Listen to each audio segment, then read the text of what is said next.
Puskesmas 1 Denpasar Timur bekerjasama dengan The John Fosit Foundation melaksanakan kegiatan sosial kemanusiaan operasi mata katarak. Kegiatan tersebut diikuti pasien yang berdomisili di dalam dan luar kota Denpasar.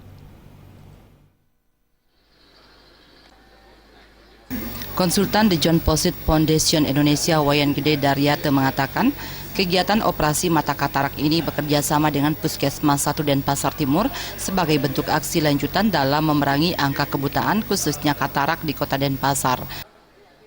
Kegiatan hari ini merupakan kelanjutan daripada kegiatan-kegiatan yang dilakukan dalam rangka penanggulangan kebutaan di masyarakat.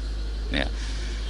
Sebelum kita melakukan suatu tindakan operasi, dilakukan screening terlebih dahulu. Screening, pemeriksaan seluruh masyarakat. Kalau yang perlu kacamata diberikan kacamata, yang perlu pengobatan diperlukan obat, diberikan obat.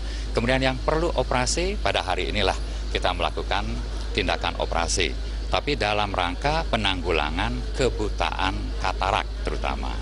Dari sejak awal tahun 91 sampai sekarang, itu sudah lebih 45.000 penderita katarak yang sudah sempat dilakukan atau diberikan bantuan.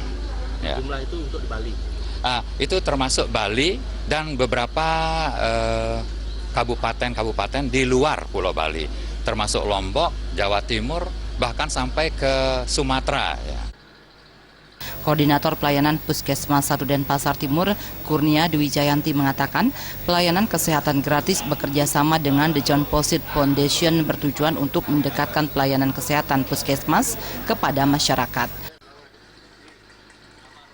Biasanya dari Dinas Kesehatan Kota ada ini dilakukan 2 kali dalam setahun. Yang pertama pada awal tahunnya biasanya mengikuti HUT Kota Denpasar. Yang kedua pada akhir tahun itu diikuti dengan Hari HKN, Hari Kesehatan Nasional itu. Rata-rata pasien yang kesini adalah pasien yang puskesmas yang kami jaring di sini dan kadang-kadang kami langsung rujuk ke rumah sakit, dan ada pula yang memang kalau seandainya dia tidak sempat dan ada kebetulan dalam aksi seperti ini, kegiatan seperti ini, baru kami akan screening untuk jaring. Targetnya kami rata-rata sampai 9-10 pasien untuk hari ini aja. Operasi katarak ini diikuti oleh pasien yang berdomisili di kota Denpasar serta luar Denpasar. Dari jumlah pasien, 2 diantaranya adalah Nyoman Gine usia 70 tahun dari Banjar Belongsa Nur Denpasar serta Armadan Harahap usia 50 tahun dari Batu Bulan Gianyar. Suteja dan Winate, Bali.